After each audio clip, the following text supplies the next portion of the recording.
এবারের কোপা আমেরিকায় ব্রাজিলের শূন্যতা একটাই, নেইমার জুনিয়র। সেই শূন্যতা কিছুটা হলেও ঘোচানোর প্রয়াস ব্রাজিলের সুপারস্টারের। কোস্টারিকার বিপক্ষে ম্যাচের আগে টিম হোটেলে রাতের খাবারে ব্যস্ত যখন সেলেসাওরা, তখন সে মুহূর্তটা আরও আনন্দদায়ক করে তোলেন নেইমার। হঠাৎ করে নেইমারের উপস্থিতি চমকে দেয় সবাইকে।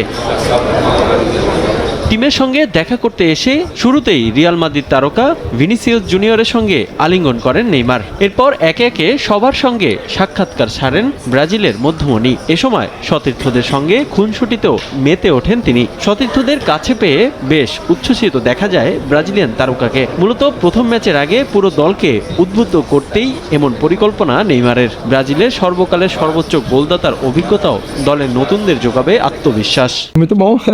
সতীর্থদের সঙ্গে থাকতে পারা অনেক আনন্দের। কোপা আমেরিকা শুরুর আগে আমি সবার সঙ্গে দেখা করে তাদের শুভকামনা জানাতে এসেছি। আশা করি ভালো কিছু সামনে অপেক্ষা করছে।